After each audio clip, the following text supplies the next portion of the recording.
Atraindo a bússola para o sul. Paralelo 33. Um projeto do curso de Relações Internacionais.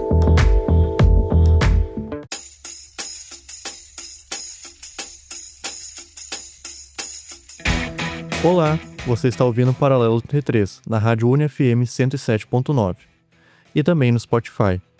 Eu sou o João Vitor, sou graduando do 8º semestre do curso de Relações Internacionais da UFSM e nesse programa a gente vai dar início a mais um ano de parceria com o projeto de extensão UFSMUN, a simulação da ONU aqui na UFSM. A gente vai cobrir 3 dos 5 comitês presentes nesse ano. Hoje, a gente vai falar sobre um dos conflitos mais complexos e duradouros do continente africano, a Guerra do Congo, que vai ser tema de um dos comitês da UFSMUN. Para entender essa situação aqui, a gente precisa olhar para a história do país, a sua posição geográfica e principalmente para a relação geopolítica que as riquezas naturais trazem sempre que despertam interesse interno e externo. Olá pessoal, bom dia, boa tarde, boa noite a quem está nos ouvindo aqui na UniFM, nos veículos de mídia gerais do Paralelo. Esse então é um novo programa do Paralelo T3, que é um projeto de extensão aqui do curso e do programa de pós-graduação em Relações Internacionais da UFSM, que tem então como objetivo popularizar o debate sobre temas de relações internacionais que envolvem o sul global. E para debatermos mais sobre o tema de hoje, que o João já introduziu um pouco, esse programa então será focado em entrevista. E nós teremos 2 convidados muito especiais que vocês vão conhecer em breve. Exatamente. Mas antes da gente partir para a parte da entrevista propriamente, a gente vai fazer aqui uma contextualização geral, para que a entrevista seja mais focada na discussão mesmo dos temas a respeito da Guerra do Congo. Bom, o território que se encontra na República Democrática do Congo, ele dispõe de riquezas naturais abundantes, que são objetos de interesses nacionais e estrangeiros. Entre as riquezas estão reservas significativas de minérios como cobre, cobalto, ouro e diamante, além de grandes reservas hídricas, como o Rio do Congo, que possui uma enorme capacidade de geração de energia. Realmente, João, e essa exploração desses recursos, muitas vezes ela ocorre de maneira ilegal por grupos armados, que são tanto internos quanto estrangeiros. E além disso, a própria República Democrática do Congo tem uma localização que é extremamente estratégica. O que acontece? O país ele se situa no centro do continente africano, fazendo fronteira com 9 países que podem servir tanto como rotas comerciais, quanto como rotas de fuga. E a partir disso, já dá para compreender melhor um pouco as motivações para tantos conflitos que ainda hoje impactam Congo, os congoleses e também suas nações vizinhas. Pois é, Cauê. E a gente tem que analisar o período colonial do Congo, ou seja, a fissura colonial que o Congo possui. A República Democrática do Congo, ela ficou sob domínio do rei belga Leopoldo II, que explorou intensamente as riquezas naturais do então chamado Estado Livre do Congo. Em decorrência dos abusos coloniais, o país não teve a oportunidade de construir e desenvolver suas próprias instituições estatais. E essa é uma fissura que permanece até hoje, né, na história do Congo. De fato, e por isso, então, quando ocorre a independência em 1960, o país estava, então, totalmente desorganizado, enfraquecido, institucional quanto politicamente, com múltiplas divisões regionais e étnicas, que era algo muito comum naquele período de descolonização da África, por conta de ter sido uma colonização forçada e as fronteiras terem sido feitas por europeus. Então, essa ausência de um Estado sólido, ela abre, então, um espaço tanto para conflitos internos, quanto para a influência externa. Pois é. E de 1965 a 1997, o Congo, que na época se chamava República do Zaire, foi governado por Mobutu Sese Seko, um ditador autoritário que usou o seu poder para reprimir internamente e contribuir explorando massivamente os recursos naturais do território. Pois é, e apesar desse controle, as regiões do leste do país ficaram muito fragilizadas. O pouco aparato estatal que o Seko fazia e as fronteiras porosas contribuíram para a presença de várias milícias e grupos armados estrangeiros. Em 94, as tensões dos países vizinhos transbordaram para dentro do Congo. Que foi o que aconteceu? O genocídio em Ruanda, que gerou um intenso fluxo de refugiados, e milícias hutus que se instalaram no leste do território congolês. Então, nesse contexto, essas milícias elas usaram então a região como base de ataques contra o governo ruandês. E essa situação criou um barril de pólvora, o que fez com que se iniciasse, então, a Primeira Guerra do Congo, que foi de 1996 a 1997, cujo cerne dela era derrubar o regime de Mobutu, que já estava em colapso, com uma crise econômica, um Estado enfraquecido e a ausência de controle efetivo em diversas regiões. Uganda e Ruanda, por interesses de segurança nos recursos congoleses, apoiaram a rebelião através do sustento militar à Aliança das Forças Democráticas para a Libertação do Congo, a AFDL, liderada por Laurent Désiré Makabila. Realmente, João, em 97 ocorre que o Mobutu é finalmente deposto e o Kabila ele assume então a presidência. Só que apesar dessa vitória e tecnicamente o fim da guerra civil, o novo governo não solucionou as causas estruturais do conflito, que quais seriam a presença estrangeira, as disputas regionais e a instabilidade política permanente que assolaram todo o Congo. E em 1998 começa um novo conflito, a Segunda Guerra do Congo, também chamada de Guerra Mundial Africana. Esse nome se deve ao fato de ter mobilizado diversos países do continente africano e ter sido mais duradouro, acontecendo de 98 a 2003. E o estopim foi o rompimento do Kabila com os seus antigos aliados estrangeiros, especialmente Ruanda e Uganda, que ainda exerciam forte influência na política congolesa. A situação gerou então novas rebeliões no leste, apoiadas por vizinhos descontentes. O conflito se expandiu e envolveu 9 países africanos. De um lado, estavam Ruanda, Uganda e Burundi, apoiando a rebelião contra Kabila. De outro, Angola, Zimbábue e Namíbia, que interviram militarmente em apoio ao governo congolês. E essa guerra, João e caros ouvintes, ela foi altamente fragmentada. Porque o que acontece? Ela foi composta por diversos grupos armados locais e estrangeiros, que lutavam tanto pela permanência no território quanto pelo controle das riquezas minerais congolesas. O conflito, então, ele foi marcado por uma quantidade expressiva de mortes. Inclusive, estima-se que foi mais de 4 milhões de pessoas que perderam a sua vida no conflito, além do deslocamento massivo das populações e graves violações dos direitos humanos. Pois é. O Acordo de Paz, que foi firmado em 2003, e a criação de um governo de transição até reduziram a intensidade do conflito, mas eles não eliminaram a violência do leste do Congo, que persiste até hoje sob diferentes formas. E tem mais do que isso.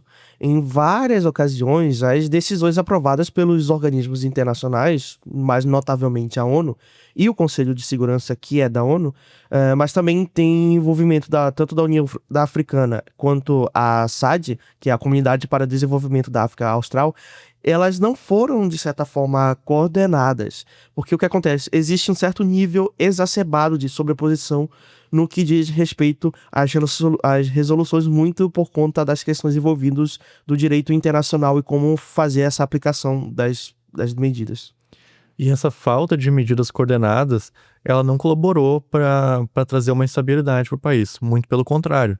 Na verdade, a falta de uma coordenação das ações dos principais organismos internacionais na República Democrática do Congo acaba sustentando o avanço de grupos armados nas áreas estratégicas. Mas, assim, é de fato perceptível que há o esforço e o interesse do Conselho de Segurança da ONU na estabilização do Congo.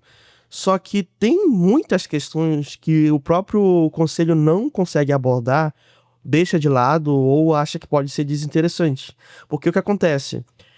Os países permanentes do Conselho, eles possuem interesses estratégicos, só que eles são diversificados dentro do Congo e não são unidos. Portanto, as formas de consegui-los dependem do desenrolar do conflito.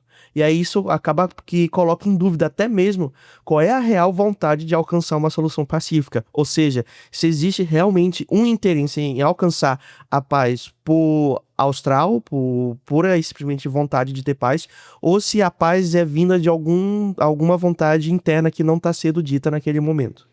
Exatamente. Os acordos assinados até agora, eles possuem pouca relevância diante da complexidade do conflito e não se vê uma rigorosa aplicação de sanções, por exemplo, contra a Ruanda.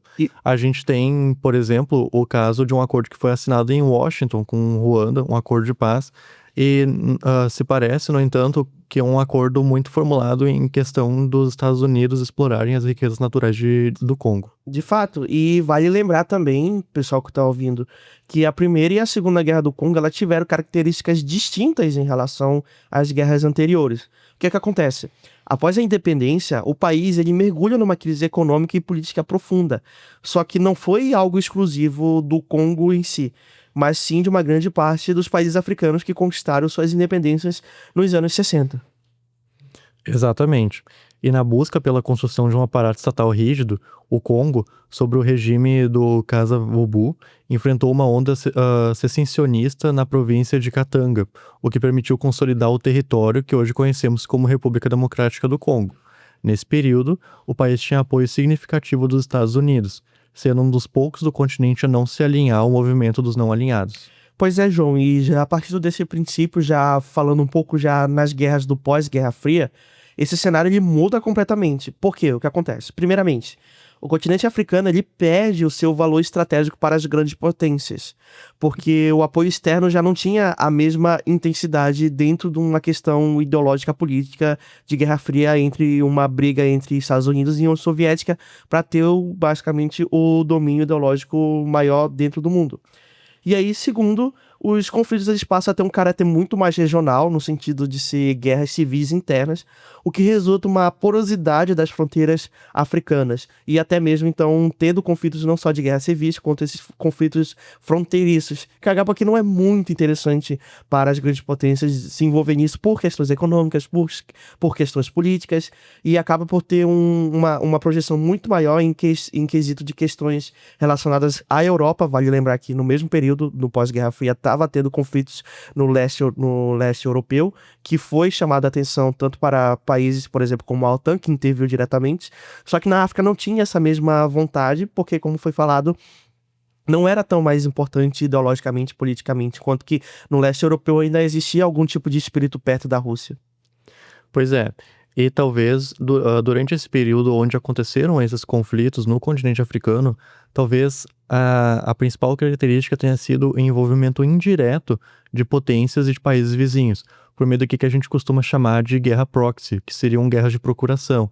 O Congo ele foi palco dessa lógica, como o caso do M23, que a gente vai abordar bastante ao longo do programa, que é apoiado por Ruanda e é um exemplo claro dessa dinâmica. E o empecilho para o fim do conflito ele não se resume só ao desarmamento do governo congolês ou o fortalecimento dos grupos armados, pelo contrário. O verdadeiro obstáculo está na disponibilidade dos recursos minerais estratégicos, porque enquanto existirem esses recursos, haverá a possibilidade de instauração de novos ciclos de violência e de multiplicação de grupos armados, que transformaria então o território em um terreno fértil para os chamados senhores da guerra. É importante destacar que as reformas no setor de segurança realizadas por Mobutu, desde o início do seu governo até 97, estão na base dessa instabilidade congolesa. E de acordo com o professor Igor Castellano, que inclusive é o nosso professor aqui no curso de Relações Internacionais da UFSM, ele fala que as reformas conduzidas por Mobutu, Laurent Kabila e Joseph Kabila, elas convertem o Congo em um estado debilitado e anêmico, porque estavam voltadas para a segurança do regime e não para a segurança do Estado. Os mecanismos de defesa externa praticamente não existem. Isso permitiu a criação de movimentos insurgentes como o M23, apoiado por países vizinhos. E como o próprio professor afirma, o pior cenário securitário do Congo começou no início do século, sob a presidência de Joseph Kabila. Apesar de ter todas as condições para consolidar o Estado congolês e evitar a dependência externa, seu governo, que foi de 2001 a 2019, ele não conseguiu criar mecanismos de coesão interna e externa minimamente eficazes. O cenário congolês é estruturalmente complexo desde Mobutu, passando por Kabila e Joseph Kabila. O exército, que deveria ser reformado com a primeira instância de defesa e integridade territorial, foi instrumentalizado politicamente a ponto de não conseguir responder às ameaças externas. Bom, pessoal, esse foi um pouco do contexto geral da crise que ocorre no Congo, que vai ser palco, então, de um dos debates da UFSM, que é o nosso projeto irmão, em que vai ser debatido, então, o cenário atual da guerra que ocorre lá no Congo, e vai ser dentro do CSNU, que o CSNU, explicando um pouco melhor, é o Conselho de Segurança da ONU. Basicamente, como o próprio nome diz, Conselho de Segurança, é formado por alguns países permanentes e outros que são rotativos. E aí os países eles discutem alguns problemas de securitização ao redor do mundo e tentam deliberar algum tipo de questão que possa tentar resolver o conflito e tudo mais. E esse vai ser o grande panorama que a UFSM vai trazer em um dos seus, em uma das suas alas de formação. E esse vai ser o ponto do nosso debate aqui com nossos convidados. Depois desse panorama histórico enorme e político, a gente então percebe que a situação da República Democrática do Congo ela é complexa e cheia de camadas. E para aprofundar então essa discussão, nós vamos conversar com dois convidados especiais que têm pesquisado e refletido sobre a Guerra do Congo, a atuação do Conselho de Segurança da ONU e as dinâmicas internacionais envolvidas nesse conflito. O nosso primeiro convidado é o Christopher, mestrando em Relações Internacionais pela Universidade Federal de Santa Maria. É uma das pessoas que escreveu os guias do evento da UFSMUN, ele faz parte da UFSMUN, sendo essa a temática proposta para o seu comitê. Ele possui graduação em Ciência Política e Relações Internacionais pelo Instituto Superior Politécnico Sol Nascente, em Angola. Também tem formação em Administração Pública pela Universidade Eduardo Mondlane, em Moçambique, e é aluno do Young African Leaders Initiative, programa do governo norte-americano. Além disso, ele tem uma trajetória acadêmica e profissional muito rica. Ele foi chefe do departamento da Biblioteca Central do ISPSN, estagiou na Biblioteca da Faculdade de Letras da Universidade de Lisboa, atuou como assistente estagiário tanto na coordenação de Ciência Política e Relações Internacionais do ISPSN, quanto na coordenação de Direito do Instituto Superior Politécnico de Monongue, em Angola. Hoje, ele é membro do Grupo de Estudos em Capacidade Estatal e Segurança e Defesa, o GCAP, aqui da UFSM e do curso de Relações Internacionais, e os seus principais interesses de pesquisa envolvem política internacional, geopolítica, segurança e estudos estratégicos. E a nossa segunda convidada é a Rafaela Pinto Serpa. A Rafaela, ela é bacharel em Relações Internacionais e mestre em Ciência Política pela Universidade Federal do Rio Grande do Sul. Doutora em Ciência Política pela Universidade Federal do Rio Grande do Sul, ela iniciou sua trajetória de pesquisa em 2015 como bolsista de iniciação científica no Centro Brasileiro de Estudos Africanos, o CEBRA-África, onde desde 2018 atua como pesquisadora assistente. Participou da criação da Revista Brasileira de Estudos Africanos como assistente de edição em 2016 e desde então permanece na equipe editorial, atuando atualmente como editora assistente. Entre 2023 e 2025, ela atuou como docente no curso de especialização em Relações Internacionais, Geopolítica e Defesa, promovido pelo Centro de Estudos Internacionais sobre o Governo, o CEGOV, da URGS, ministrando a disciplina de Inteligência Estratégica e Segurança Nacional.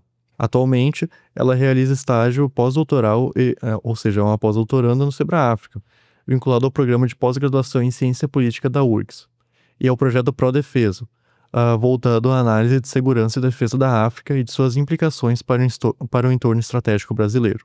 Então, João, esses dois especialistas vão nos ajudar a compreender a fundo não só o histórico do conflito, mas também o papel do Conselho de Segurança da ONU, os interesses regionais e internacionais e os desafios para a paz no Congo. Então, finalmente, sejam muito bem-vindos ao nosso podcast. É uma honra ter vocês aqui. Se quiserem falar, ter uma fala inicial também, te deixo aberto agora para vocês se apresentarem melhor. Bem, antes de mais, obrigado, João, obrigado, Cauê, por este convite.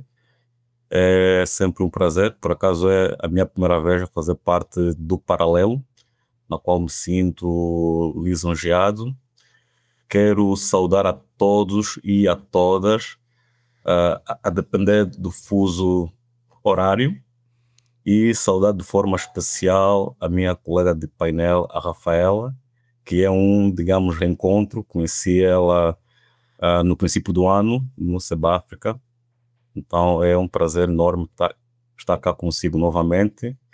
E estou expectante, ansioso para esta nossa conversa, que é de um tema pertinente e importante para a segurança africana, mas também que tem implicações internacionais muito fortes, porque hoje existe uma nova corrida à África disputada pelas superpotências como os Estados Unidos e a China, e o Congo está neste centro de disputa geopolítica internacional, e essa disputa é também um dos fatores para que a instabilidade no Congo permaneça. Então, em linhas introdutórias, em linhas iniciais, seria isso, e obrigado novamente. Oi, faço as palavras do Christopher as minhas. Muito obrigada pelo convite. Eu também estou participando pela primeira vez, é uma honra estar aqui, discutindo um pouco de África, né, com todo mundo que está ouvindo. E também acho que é um assunto muito importante porque ele representa um pouco também essa conjuntura que a gente vive atualmente de crise e de instabilidade cada vez maior. E isso também também se reflete dentro do conflito no Congo atual, né? Então, né, mesmo que seja algo histórico e que tenha muitas camadas, como o pessoal trouxe na apresentação, acho que a conjuntura atual traz um novo panorama, assim, um novo momento para esse conflito. Então, para começar a nossa primeira rodada de perguntas, nós vamos fazer as perguntas direcionadas à nossa convidada Rafaela Serpa. A gente queria começar as perguntas com um ponto bem atual e polêmico. Observa-se uma grande discussão internacional a respeito do grupo M23, que está avançando rapidamente em território congolês e já ocupou as cidades de Goma e Bukavu no início desse ano. Segundo a CNN Brasil, o presidente da República Democrática do Congo, Tshisekedi, acusou o país vizinho, Ruanda, de equipar o M23 com armas e tropas. O que é o grupo M23? E há indícios de que realmente Ruanda apoia esse movimento? E quais seriam as motivações por detrás desse apoio? Bom, então, para explicar o M23, a gente precisa voltar, né, lá em 94 para o conflito em Ruanda, né? Então, quando o governo Hutu foi derrotado, enfim, teve a questão do genocídio, milhões de pessoas eles acabaram atravessando a fronteira, né, para o leste do Congo, incluindo os próprios combatentes da FDLR, né, que eram as milícias Hutus que foram ligadas ao genocídio. Então, esses grupos começaram a ameaçar diretamente os Tutsis do Congo, né, que viviam naquela região. E naquele momento também, Ruanda acabou intervindo, né, alegando autodefesa, e aconteceu, o conflito de Ruanda acabou gerando algo que é bem comum nos conflitos africanos, que é a regionalização, a gente fala. Então, o que era uma disputa interna atravessou as fronteiras coloniais, que são frágeis, né, e acabou se transformando também em uma guerra no Congo. Então, essa regionalização, como eu falei, é uma questão característica em que esses grupos insurgentes, né, e as próprias crises, elas atravessam essas fronteiras que são frágeis, né, e encontram espaço em países onde não exercem a soberania em todo o seu território, e nem controlam, de fato, todo esse território. Então, é um espaço, né, essa porosidade das fronteiras do continente africano acaba como um espaço para esses grupos insurgentes atuarem. E, enfim, se assegurarem, né, enfim, de alguma perseguição que possa estar tendo no outro país de origem. Bem, nesse ambiente surgiu o CNDP, Congresso Nacional pela Defesa do Povo, em 2006, que era ligado ao Kunda, né, que era Tutsi, chegar no M23 de forma mais rápida. Daí, enfim, esse grupo começou a controlar territórios, desafiando o governo central do Congo, e desde o início, esse grupo, né, que surge para lutar contra esse grupo que tinha vindo de Ruanda, né, desse grupo da FDLR, que era dos Hutus, esse grupo, ele desde o início, né, ele é apoiado por Ruanda. Tanto Ruanda intervém diretamente, como apoia esses grupos, né, contra os grupos insurgentes da região. Ela começa apoiando esse grupo e depois ela continua o apoio ao M23. E da onde que vem essa formação? Por que esse grupo se torna o M23? Isso é outra característica também dos conflitos no Congo e dos acordos e resoluções que acabaram acontecendo. Na maioria dos acordos de paz, né, de fato, acabam não se consolidando. E uma das principais questões é que há uma incorporação dessas grupos, dessas milícias insurgentes, nos exércitos nacionais, sem nenhum tipo de, assim, como é que eu vou dizer?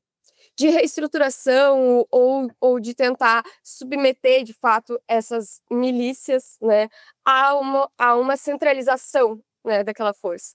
Então, acaba que essas milícias são incorporadas no exército, elas recebem toda a estrutura do exército, mas elas continuam atuando e até de forma, assim, nas suas mesmas estruturas nas mesmas regiões.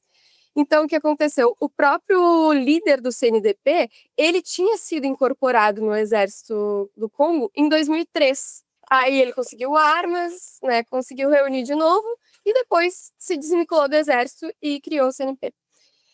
Então, em 2009, tem novamente um acordo de paz com o CNDP, que é um acordo de 23 de março de 2009, que daí vem o nome, né, do grupo, de M23. Que da mesma forma, se acordou que os integrantes iam ser incorporados nas Forças Armadas e outras concessões políticas. Só que boa parte dessas promessas não foi cumprida. Também o Kabila, ele tenta fortalecer de alguma forma esse exército e acaba tirando essas autonomias que esse exército que esse exército dessas regiões se manteram, né, mesmo se mantiveram mesmo com os acordos de paz. E daí em 2012 surge formalmente o M23. Da mesma forma, formado desses ex-integrantes que se sentiram traídos e acabaram saindo do exército e aproveitando, enfim, toda a estrutura que eles tinham já recebido e enfim, e estão ainda até hoje em ativa, como a gente viu esse ano muito forte, assim. Então, novamente, né, o surgimento do 23 é relacionado à fragilidade desses acordos de reestruturação, né, desses grupos. Eles tinham sido reentregados e em determinado momento se amotinaram, né, na sua região e saíram do exército e acabaram construindo forças paralelas. Então, o M23, da mesma forma que o CNDP, ele defende as comunidades tutsis, né, como, enfim, o CNDP, mas assim, não é somente isso, né, isso talvez seja a justificativa, como a gente fala, a justificativa talvez, assim, mas porque ele, enfim, ele tem os objetivos políticos, ele tem objetivos econômicos. Esse avanço é também uma forma dele conquistar um poder de barganha em negociações, de ocupar territórios estratégicos, né, explorar minérios, enfim, de alto valor como o coltão e o ouro que tem nessa região. Então, basicamente, o surgimento de 2013, como ele se conecta, a gente pode ir lá desde o processo iniciado no genocídio e potencializado com a fragilidade né, das estruturas estatais do Congo, né, fronteiras, falta de soberania e as próprias divisões regionais que foram também arquitetadas desde o colonialismo. Rafaela, eu vou fazer uma pergunta off do roteiro, mas é só para o nosso ouvinte entender, que é a seguinte: tu falou muito dessa questão de soberania, que querendo ou não é um termo que está muito em alta aqui no Brasil, essa questão de porosidade das fronteiras, que a gente trata muito quando a gente estuda a África, colonialismo, enfim, a fissura colonial.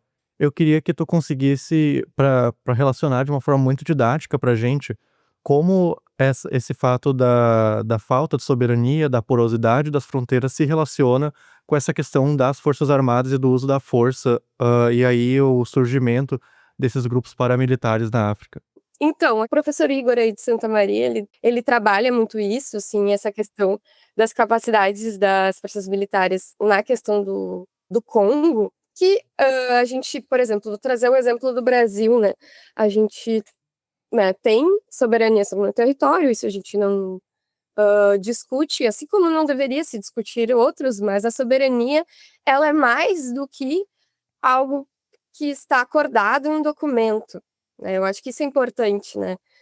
A ONU pode reconhecer outros países, enfim, e no caso da África, mais ainda, né, que foi uma independência de muitas formas acordada, a ONU acabou priorizando essas fronteiras coloniais, assim como os próprios africanos. Claro que existe um porquê disso, assim, por um lado tem os seus problemas, essas fronteiras, enfim, foram criadas pelo colonialismo, então elas não são, como é que eu vou dizer, artificiais não, porque todas as fronteiras de alguma forma são artificiais, mas elas não foram conquistadas, foram dadas.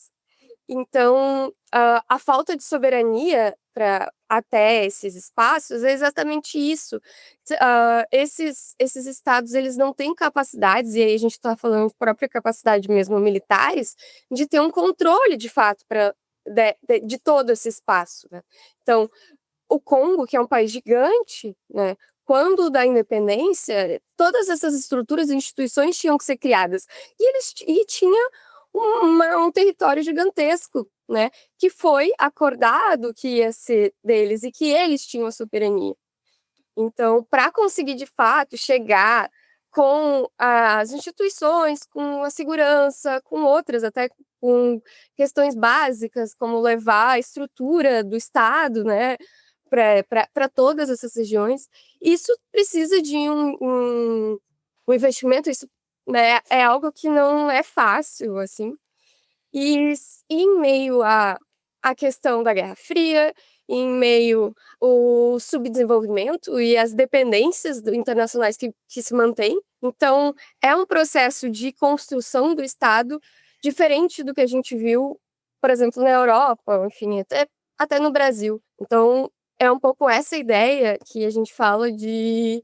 A gente chama até de soberania negativa, né? Então, porque existe uma soberania acordada, mas não existe de fato, porque esses espaços eles são controlados ou por milícias ou acabam também sendo controlados por intervenções ou mais assim por países vizinhos atuando, como acontece também no Congo.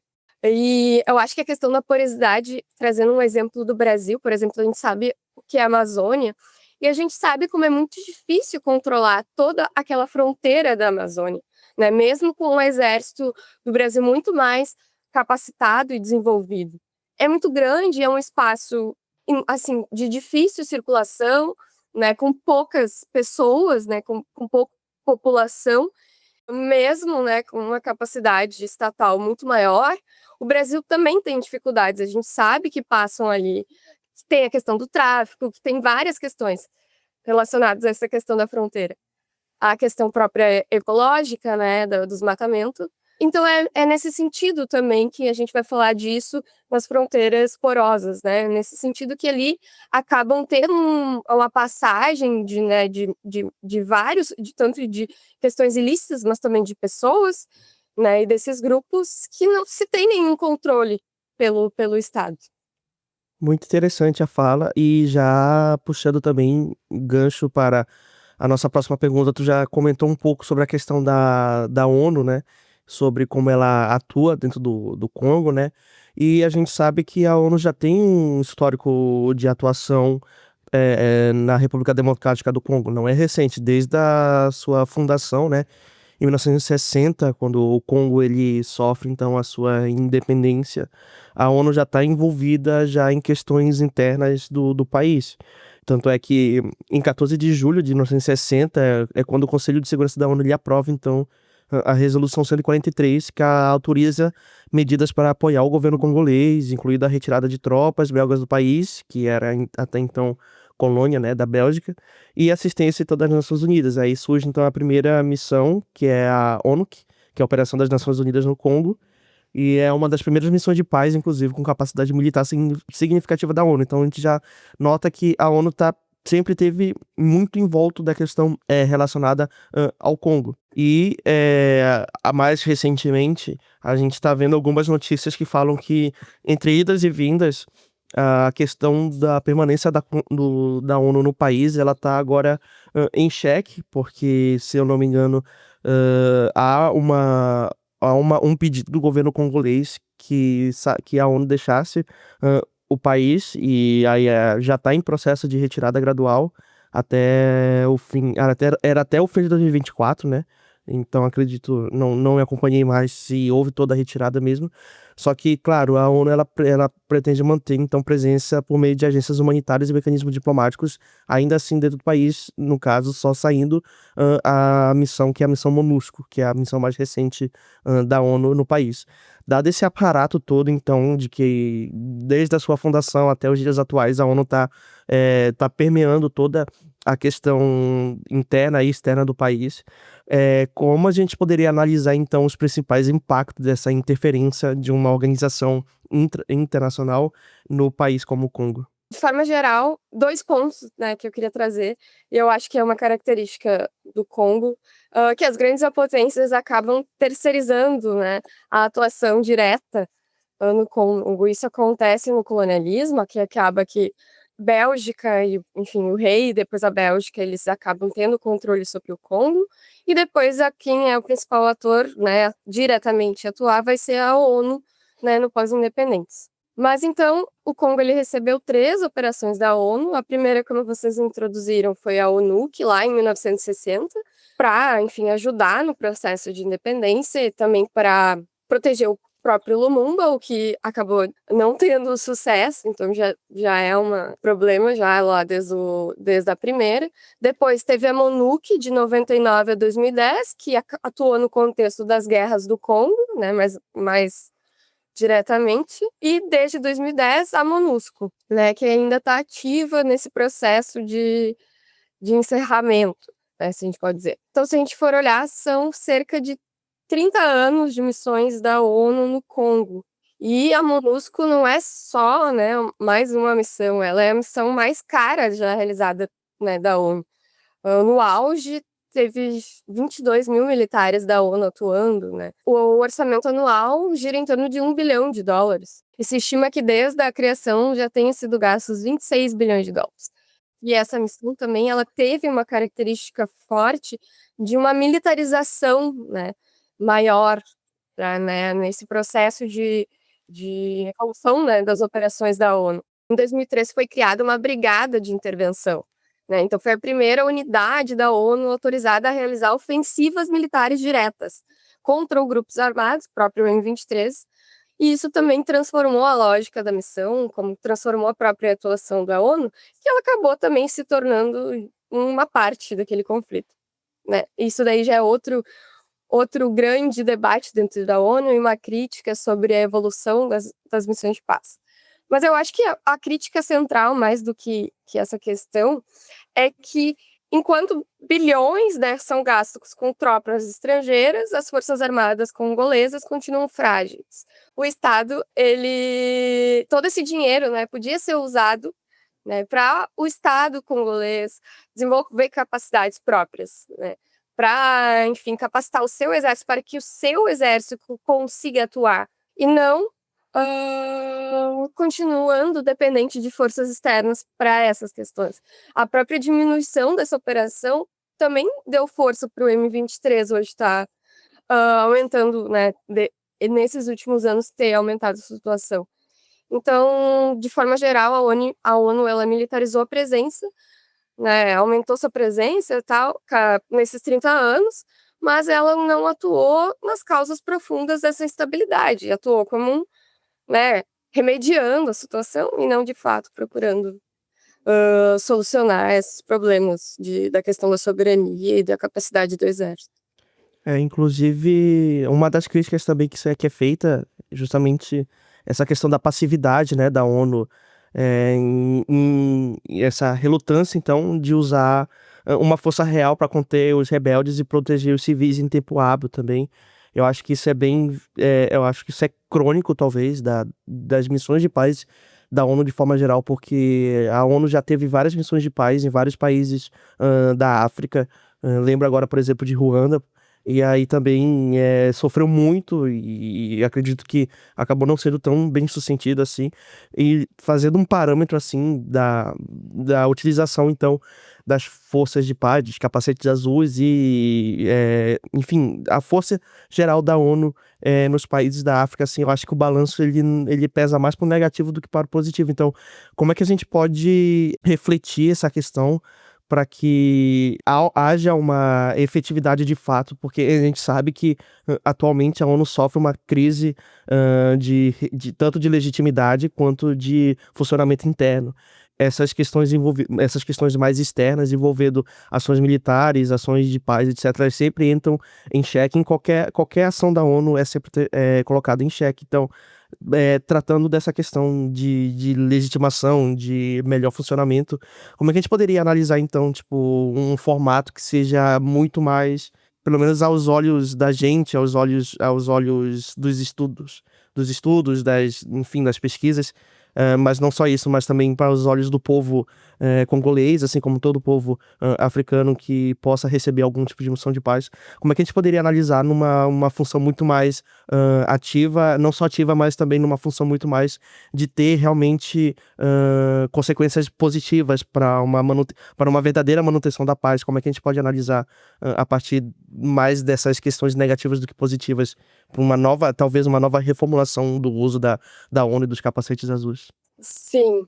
Bom, isso é uma pergunta de milhões, assim. De forma geral, assim, existe a ONU não, vem, assim, e eu acho que até como vocês tinham falado na outra pergunta, a questão de o Congo também estar pedindo para a ONU se retirar, é algo que está acontecendo na África, então, de certa forma, é uma nova, porque não é a primeira vez, né, a ONU, logo quando ela aumentou a sua atuação na década de 90, ela teve muitos marcos ruins e acabou também se retirando da África, né, tanto Ruanda, como a gente já falou, né, na sua atuação no genocídio, mas também na Somália, que foi um marco assim para repensar as operações de paz. E hoje a gente está vendo isso de novo. A gente está vendo que que os países africanos eles viram que exatamente não tem uma evolução, não se chega, como eu falei, não se vai nas causas profundas e acaba que essa instabilidade acaba permanecendo dentro desses estados. Então, Congo é um exemplo, mas a gente viu no Níger, a gente viu no Mali, né, nesses estados também pedindo a retirada das tropas. E sobre a questão de pensar numa efetividade maior, né, das operações, né?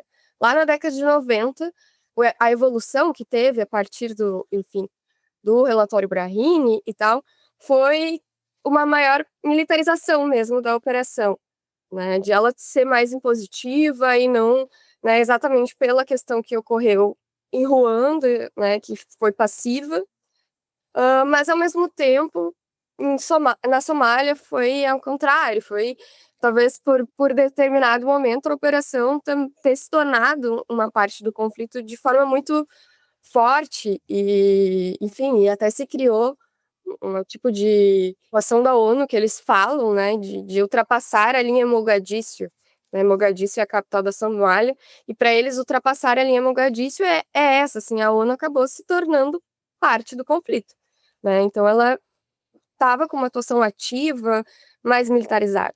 Então acho que esse é o grande discussão dentro da ONU de que para onde ir, né, como é que ela tem que ser. Mas, assim, na minha opinião, eu acredito que a efetividade dessas operações, elas estão muito mais ligadas à própria, como é que eu vou dizer? Hã, ao quanto os países, principalmente os países dos 5 do Conselho de Segurança, realmente estão apoiando essa missão.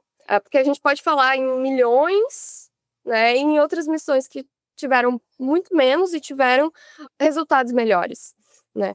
Porque essa interação tanto entre as potências, mas também quem está no terreno e os países internos, isso é central para a missão ser mais efetiva. Precisa ter um diálogo e precisa se querer, de fato, isso. Eu acho que quando não existe uma confluência, né, ou enfim, que de fato não seja uma prioridade, principalmente, como eu falei, para a questão do Conselho de Segurança, as missões elas têm esses problemas, assim, tipo, elas não, de fato, atuam nos problemas do Congo, mas elas sim tentam buscar uma remediação, enfim.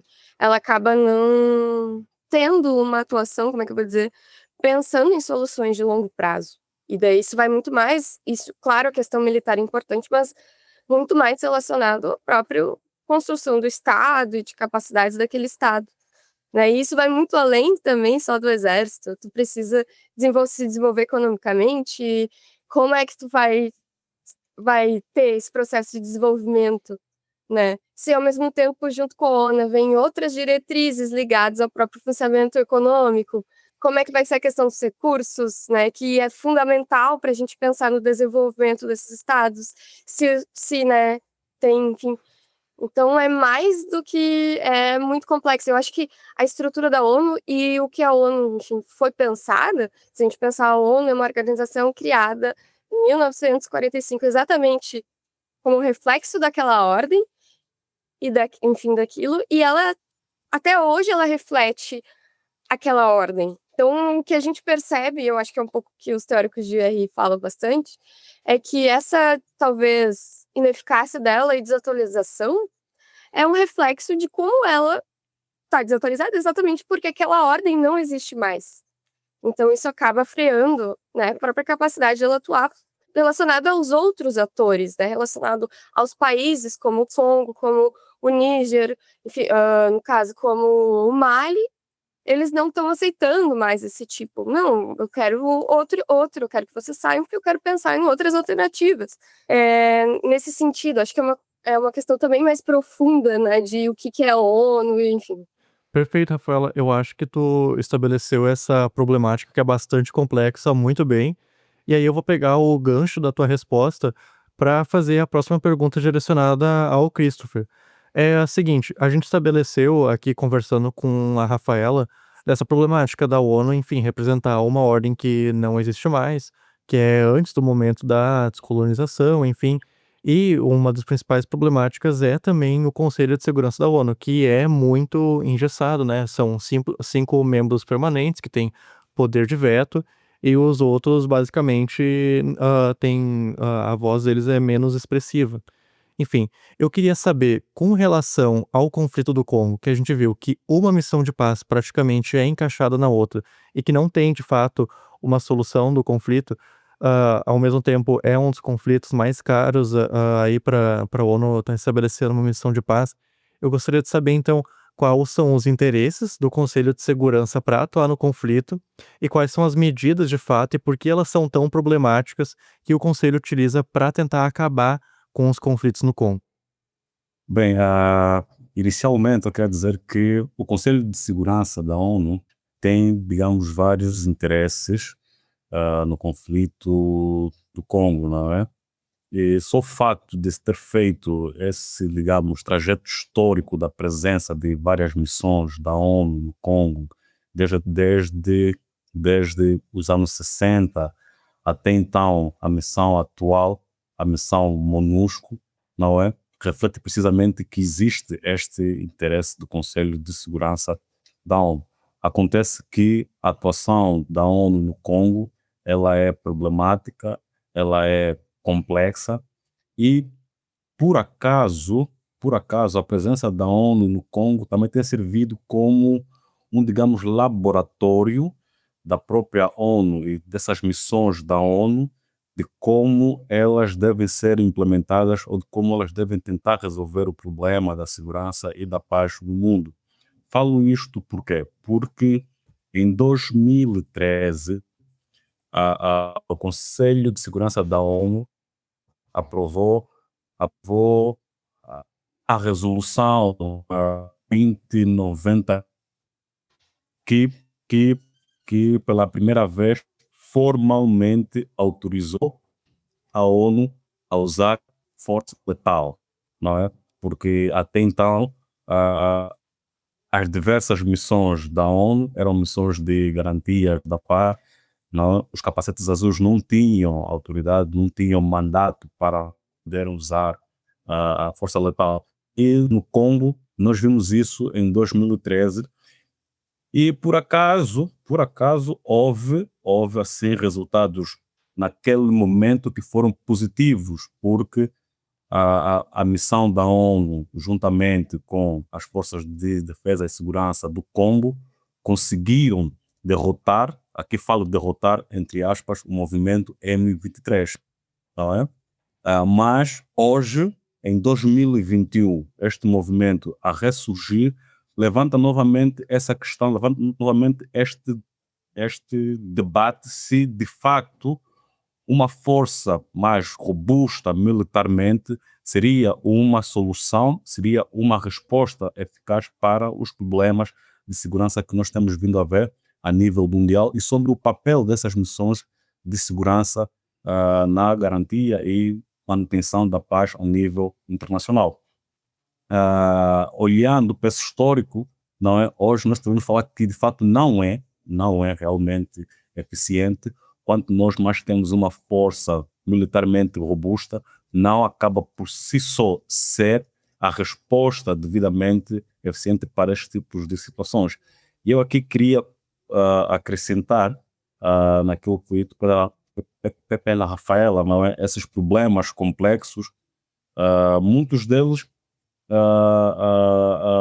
tem que ver sobretudo por uma importação de modelos de segurança, desenvolvimento que são gizados em escritórios da ONU em Nova York por pessoas, por entidades que dificilmente têm contato com a realidade na qual as suas decisões depois elas serão recaídas. Então, isso aqui também é um problema fundamental para se poder resolver esses problemas, não é? Existe este problema de que esses modelos, de que essas soluções, elas vêm de fora e acabam por encontrar um contexto social, um contexto histórico, um contexto cultural bastante adverso, na qual essas medidas têm muitas dificuldades de serem implementadas. Portanto, esse aqui é também um problema central na atuação e no papel das várias missões da ONU. Mas, como eu disse, o Conselho de Segurança tem sim vários interesses em atuar no conflito do Congo, não é? Poderíamos dizer aqui que, em primeiro lugar, seria essa preocupação de garantir uma estabilidade regional, visto que o conflito do Congo tem essa possibilidade de se tornar uma guerra regional, como ele foi em 96, 97 e 98, por conta de que a região do leste do Congo, que está afetada diretamente por esses conflitos, não é? Lida com vizinhos que têm relações hostis com o Congo. No caso em particular, o Ruanda, mas também podemos aqui acrescentar o Uganda, não é? Tendo em conta momentos históricos, não é? Porque mesmo hoje ainda o Uganda tem uma posição bastante ambígua no conflito do Congo. Ora, é um parceiro do Congo para poder combater os grupos terroristas contra o Uganda que se encontram no território congolês, mas ora é o Uganda que também tem interesses de se expandir territorialmente e ter acesso aos recursos minerais do Congo. Portanto, o Uganda também tem esta posição bastante ambígua em relação ao Congo. Em segundo lugar, os interesses do Conselho de Segurança e da ONU no geral seria sobretudo em garantir a proteção de civis diante de uma crise humanitária, por sinal das mais graves do mundo, que é marcada por deslocamentos massivos, violência sexual e massacres. E nós não vamos esquecer que o Congo também padece de problemas, de epidemias, de várias doenças. Portanto, é todo este caldeirão problemático que não é só problema de violência militar, mas são os diversos efeitos colaterais que estão associados a este problema. Portanto, isto é todo um contexto que traz um interesse para a atuação do Conselho de Segurança. E uma outra questão é a exploração ilegal de recursos minerais no Congo, né, que alimenta uma vasta rede de criminosos e de grupos armados. A principal medida, João, é aquilo que nós estamos vindo a discutir agora, não é? É a presença das missões de paz da ONU. Não é? Esta aqui é a principal medida da ONU, do Conselho de Segurança no Congo, não é?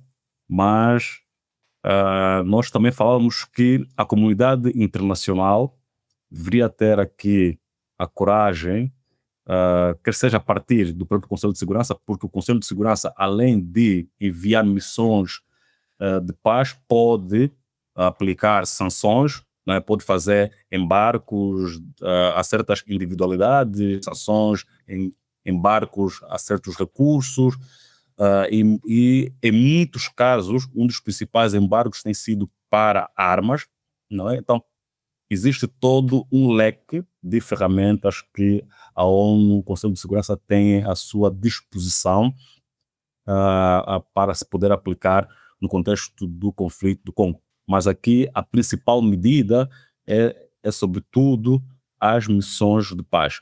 O desafio que eu acho que a comunidade internacional teria é, a princípio, sancionar os países, as empresas ou os atores externos que dificultam o processo de estabilidade e de paz no Congo, não é?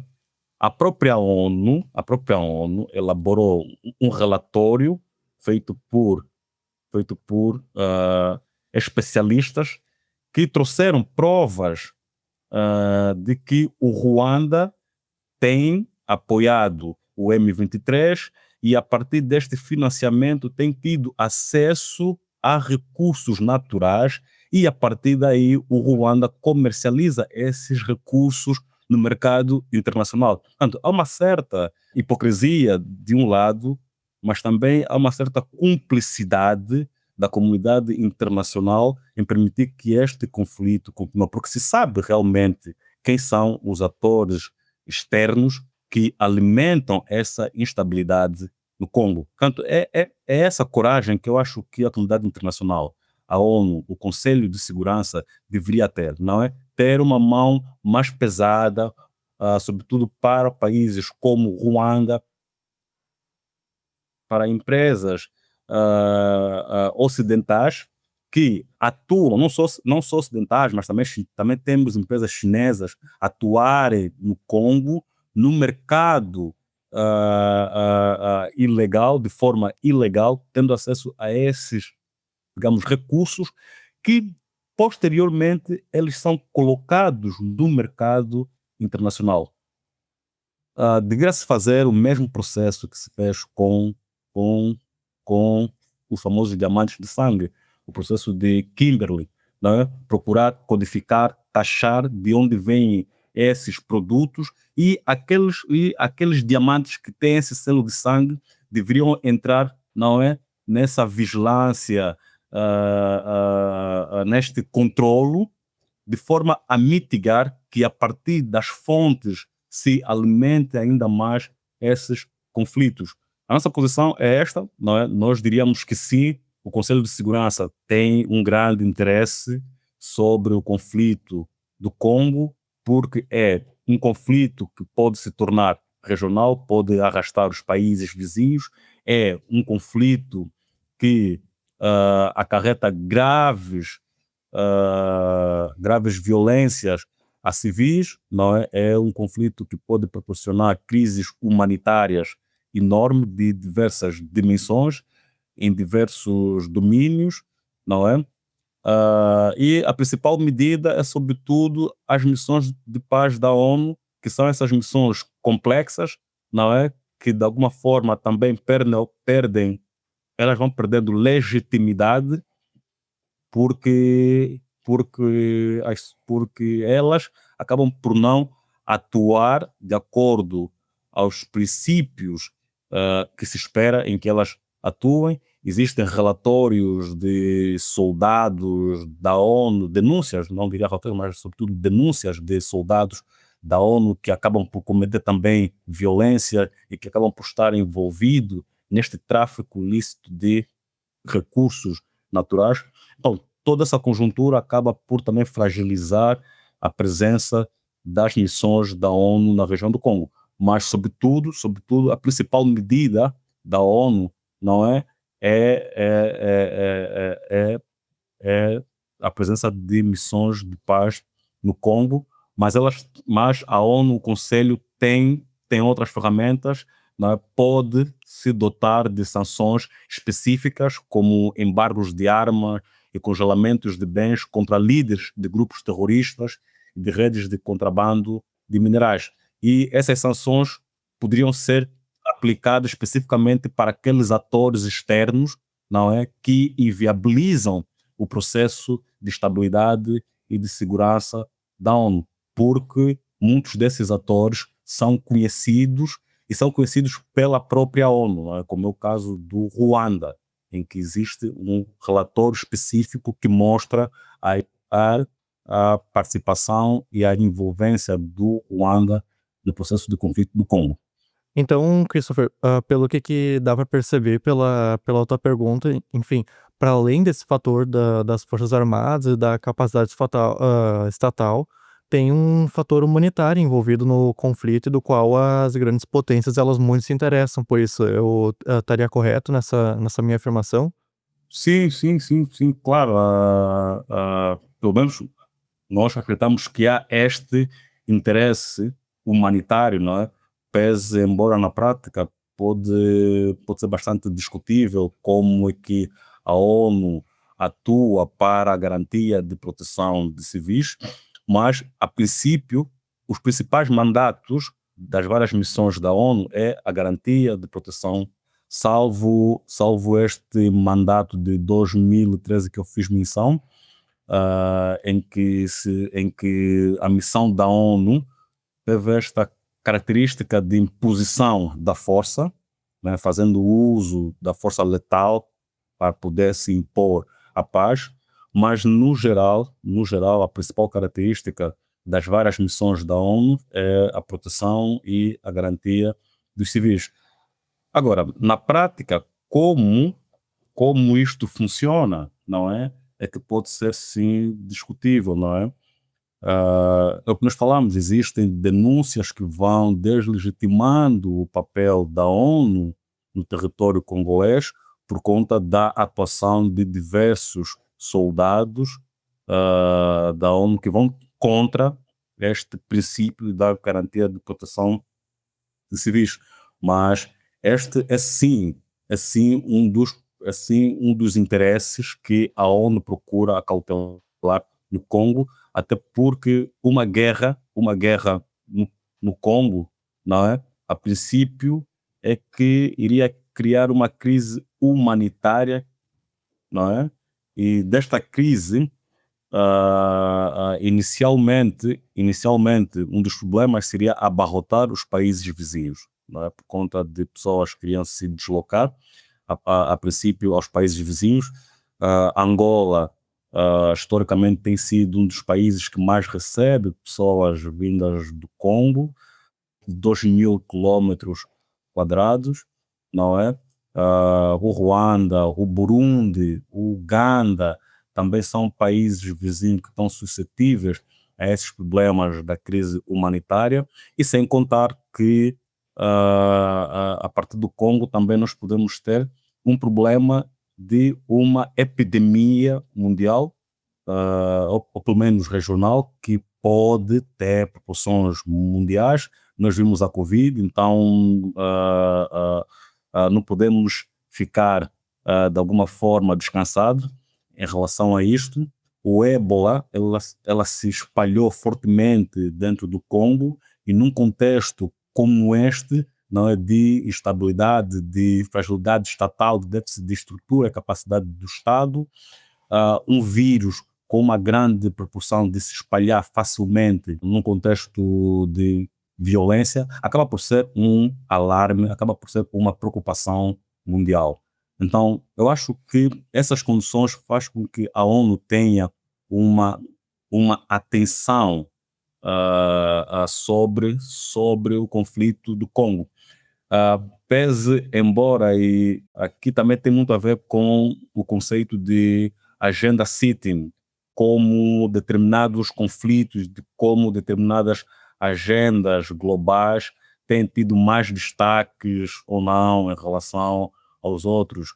E o Congo, por ser um país que se encontra em África, que se encontra no sul global, não é? Acaba por pagar por tabela por conta disto, porque o conflito do Congo ele dura digamos, há 30 anos. Vou falar o conflito no geral, porque o Congo até hoje é um estado violento, sobre a situação de violência, não é?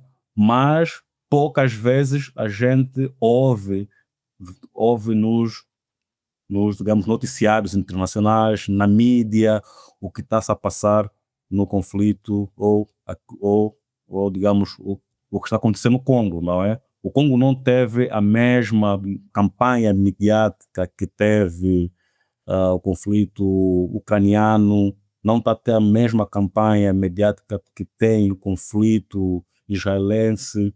Portanto, isto também entra muito nessa lógica das causas profundas, não é? Dos conflitos do Congo e, no geral, do sul global, o que condiciona também o papel e a atuação dessas diversas missões de paz, dessas diversas soluções que vêm, não é apenas de uma única visão, são missões que têm propostas de soluções quase unilaterais, acabam por não colher as diversas particularidades locais, não é? Não há um diálogo, não há uma comunicação em termos de soluções. E uma proposta que seria interessante, nesse caso, do Conselho de Segurança da ONU, seria endossar as diversas propostas de soluções regionais a nível africano, porque elas existem. Existe a proposta de Angola, não é? Existe a proposta do Quênia, portanto, deveriam ser propostas endossadas, trabalhadas junto da ONU, porque elas têm essa característica de serem regionais, de serem locais. Rafaela, se tu quiser fazer um comentário, mas bem rapidinho, por favor. Tá, então um pouco para fechar, né, e trazendo uma conclusão, acho que o Christopher fala bem de como o Congo e a situação atual, ela se tornou um clássico daquilo que a gente chama economia da guerra.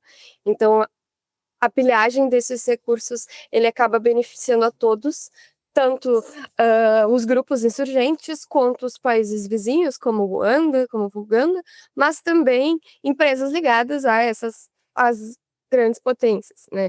Então,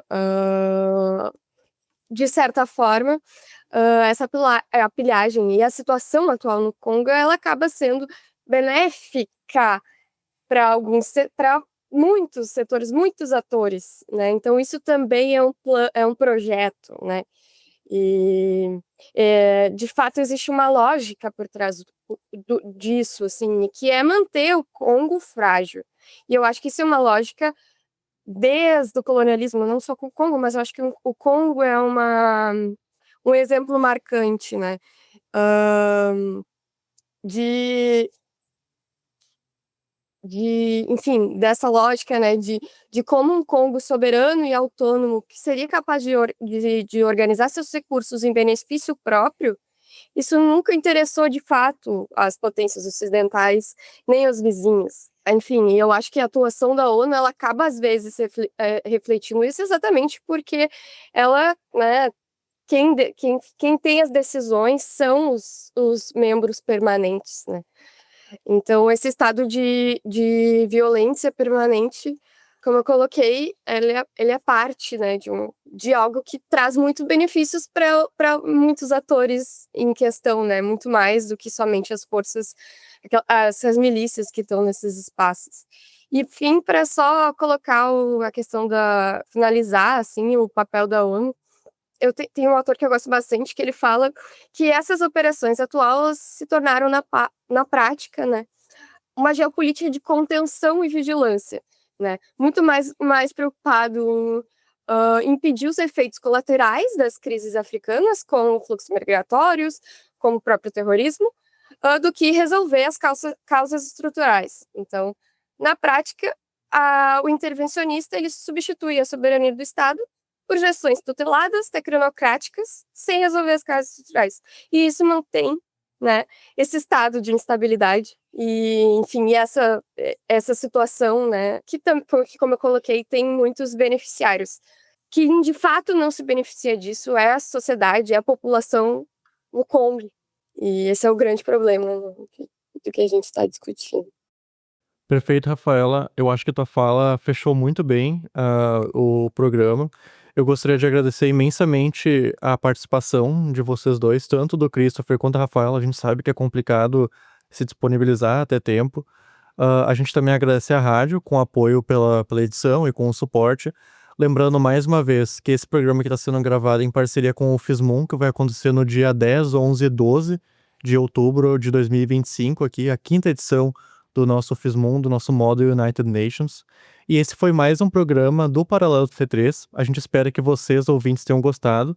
O conteúdo desse programa foi produzido por Júlia Seminotti, roteiro produzido por Manuela Correia, Sofonias Lopes e Samara Gonzalez. Gravação por Cauê Queiroz e João Vitor Brown. Agradecemos mais uma vez também a rádio com apoio para a edição. Gente, então, novamente, muito obrigado a todos que ouviram a gente. Fiquem ligados também na nossa programação, no nosso Instagram, Paralelo33, nas nossas redes sociais de modo geral. A gente também tá no Spotify também, no Amazon, a gente tá no YouTube também, então o nosso podcast vai sair em todos os lugares, é só ficar de olho nos nossos posts no Insta, e também vai sair aqui na rádio UniFM toda terça-feira, às 14 horas. Então, de modo geral, é isso. Muito obrigado novamente a todos, obrigado aos ouvintes, e é isso, gente. Tchau, tchau. É isso, tchau. Atraindo a bússola para o sul. Paralelo 33. Um projeto do curso de Relações Internacionais.